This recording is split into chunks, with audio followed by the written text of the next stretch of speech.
We are back. Joining me now, the Vice Chair of the Senate Intelligence Committee, Republican Senator from Georgia, Saxby Chambliss, and the Democratic Senator from Colorado, Mark Udall. Gentlemen, welcome to you both. Senator Chambliss, let me start with you, and I just want to pick up on the news of this weekend over Syria and the president's decision to start arming the Syrian rebels. What is the end game, and what limits do you think should be placed on what the United States does in Syria? Well, I don't think you can place any limits on it right now, David. I do think it's imperative that Assad be removed. It's pretty obvious that he is pretty well entrenched now. He's gone to the extreme of letting Hezbollah have the run of Syria. That is simply not good. And while I know there are bad guys involved in the opposition rebels, we've done a pretty good job of ferreting out who are the good guys or who are the more moderate guys within that opposition, and I'm certain that's who the president's talking about providing arms to. Should the president go farther in your judgment? Well, I think the military alternatives have got to be examined almost day to day, and I assume that's what he's doing. And if the military says that we need to implement a no-fly zone, we ought to do it right away. It's pretty obvious they're using air power to take out some of these 90 to 100,000 folks who are innocent people in Syria that have been killed, and a no-fly zone may be the ultimate tactic that has to be taken. Senator Udall, what do you say? You have raised concerns about exactly who the arms would go to, and we have a pretty rough history with regard to that. When you think about Afghanistan trying to arm rebels and then having those weapons used against us later on. Deputy National Security Advisor in the White House, Ben Rhodes, answered that question this week. Here's what he said. We have relationships today in Syria that we didn't have 6 months ago. That gives us greater certainty, not just that we can get stuff into the country, but also that we can put it in the right hands so that it's not falling into the hands of extremists. Senator Udall, do you believe him? I agree with Senator Graham, Senator Chambliss, that we ought to ensure that our ultimate goal is a political settlement. We've got to tie up the unconventional and advanced conventional weapons that are there. We've got to protect the Syrian people, and above all, we've got to make sure that al-Qaeda and other terrorist groups don't take root in Syria. David, I'm open to all options, but I think that we ought to be listening to the president. We ought to be listening to the military leadership. No, though, a no-fly zone and other involvement may lead to the slippery slope that others talked about. But this is a very dangerous, very fragile situation. If Jordan falls, I fear for the region. Let me ask you, too, about the other big debate back home over the NSA surveillance and Edward Snowden. Senator Chambliss, is he a traitor? Should he be tried as a traitor back in this country? And what do you think is next for him? How hard is it going to be to get him back to face justice? Well, it depends on exactly what he's charged with, and the process is followed by the prosecutorial team. I'm going to leave it to them to decide whether or not he ought to be charged with treason, but as I said earlier this week, if he's not a traitor, then he's pretty darn close to it.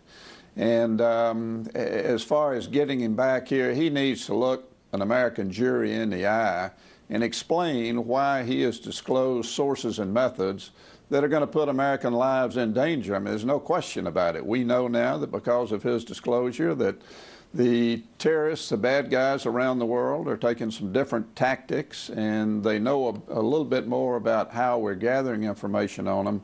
And I think it's important that we bring him to justice. Are you skeptical, Senator Udall, of the government's claims, the head of the NSA saying this has done real damage, that it harms national security, and with these programs, that terrorist plots have been foiled? David, if I might take a moment before I answer your question, I did want to say that my thoughts are with all the victims of the wildfires we've had here in Colorado, and I want to assure them that I know the federal government will be there for them, just like the federal government was there for the victims of Hurricane Sandy and the recent tornadoes in Oklahoma. We stand together as Americans, and I hope Americans will send their prayers and thoughts out here to Colorado. But let me turn to your question. I am skeptical that the 215 business records program of the NSA is effective. We are talking about the PRISM program. That's a second program. It has been effective. It surveils foreigners who are interested in terrorist activity. But I have to tell you that on the 215 business records front, I don't think collecting millions and millions of Americans' phone calls, now this is the metadata, this is time, place, to whom you direct the calls is making us any safer. And I think it's ultimately perhaps a violation of the Fourth Amendment. I think we ought to have this debate. I'm going to introduce a bill this week that would narrow the reach of 215 to those who have a link to terrorism. A similar amendment passed in 2005. It had support from people like Senator Hagel, Senator Durbin, and Senator Barack Obama. I'd like to have that debate.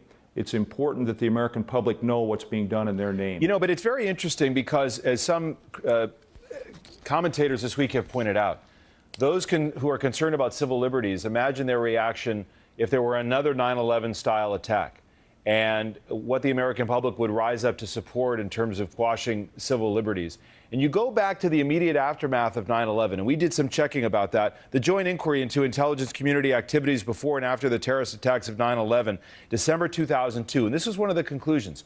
Prior to 9/11, the intelligence community's ability to produce significant and timely signals intelligence on counterterrorism was limited by NSA's failure to address modern communications technology aggressively, continuing conflict between intelligence community agencies, and this is important, NSA's cautious approach to any collection of intelligence relating to activities in the United States, and insufficient collaboration between the NSA and FBI regarding potential terrorist attacks in the U.S. So the NSA, after 9/11, was criticized for being too cautious, which is why we got these programs in the first place. Isn't that true, Senator Chambliss? Well, no question about it. I was very involved in the aftermath of September 11 as chairman of the House Intelligence Subcommittee on Terrorism and Homeland Security, and along with my colleague, Congresswoman Jane Harman from California, we did an investigation, and we found out exactly that NSA did not take advantage of the technology that is out there today. And had they done so, we'll never be able to say that we could have prevented 9/11 from happening.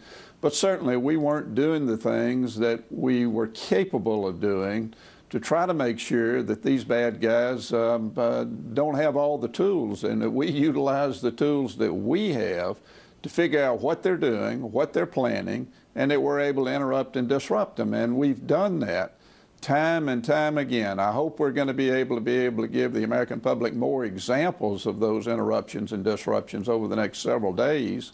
But the fact is that we know we've done that as a result of utilizing these tools. Is there one that comes to mind? Is there something that the public does not know yet that you can share that's actually been disrupted?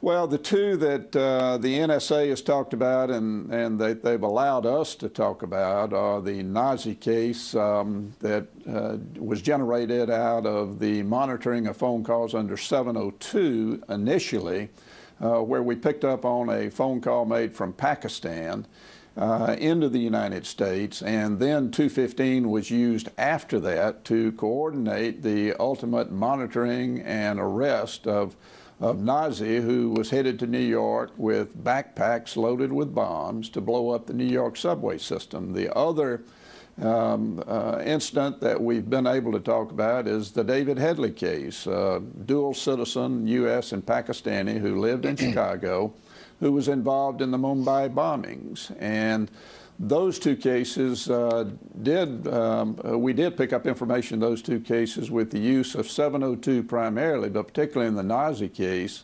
also there was coordinated use of 215. Let me ask Senator Udall for reaction to what I showed you about the prior criticism of the NSA being too cautious, which is what led to these programs. Mm-hmm. David, it doesn't have to be all or nothing. And I talk to Coloradans who want to understand why we're literally collecting millions of phone call data on a daily basis.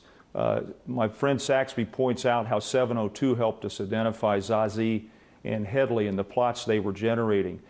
It makes sense to me that then you go get a warrant from the FISA court to use those phone records, that so-called metadata, to then find out what that network is.